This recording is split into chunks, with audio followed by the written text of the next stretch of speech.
there's so many opportunities in this area, but there are also limitations, and you mentioned it before in a technical role, but what are the limitations around binaural recording, like the engineering challenges remaining to fulfill the promise of a 3D audio experience?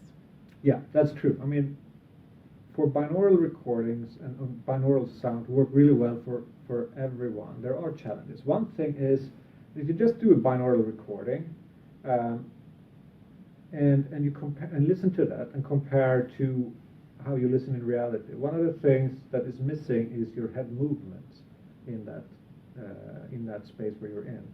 So head tracking is something that we're seeing more and more being adopted, and that helps a lot because that's how we can pinpoint with our 2 ears and all these remarkable, HRTF processing that our brains are doing. It is still hard to say exactly how far away is something when I'm in a space if I'm completely still. What I'm doing unconsciously is I'm always moving a little bit, and that's how I triangulate and really capture this whole 3D sound field here. You're missing that when you're doing a binaural recording. So head tracking is a technique which is now quite well developed, and it just needs to roll out, so to speak. And head tracking can be done by having really a little accelerometer on your head, on your headphone, or it can also just use a camera, a web camera. For example, if you're watching, working in front of a PC, the web camera can track your ears, and then you can, in real time, adjust the output if you have an Ambisonics recording, and then you can adjust it so that you actually bring about the more natural sounding 3D sound.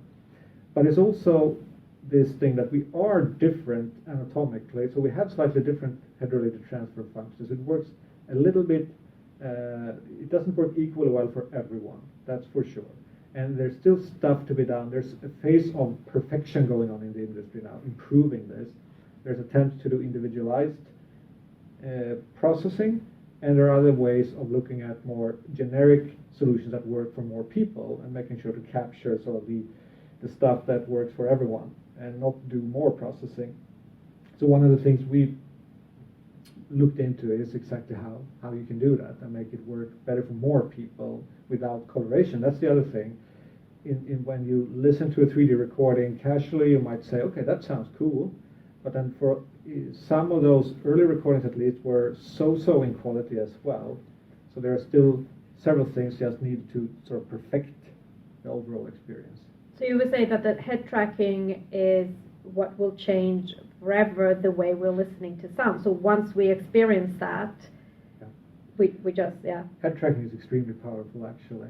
That really is. Is it used today? You mentioned before something about like smartphones will start working. Yeah. So Apple is using head tracking for their in their iPhone.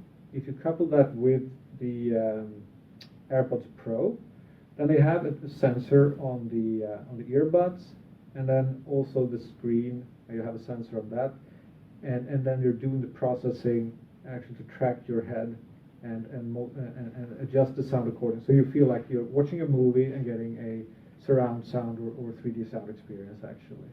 So this is coming more and more, and we're seeing gaming headsets adopting head tracking.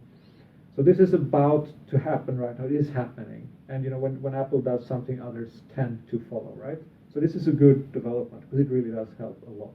And when you're talking, the only thing that I'm feeling and thinking is like it's going to be audio porn on the streets. People are just going to walk around in this like happy bubble. Well, we'll see. That's an interesting. I mean, I guess that's what people said about VR as well. Maybe the more visual part. The problem with VR I found is I get dizzy.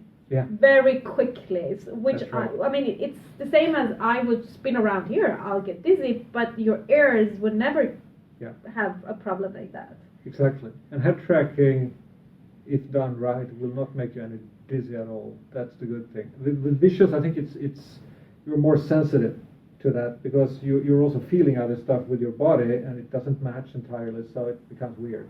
With audio, it's a different thing.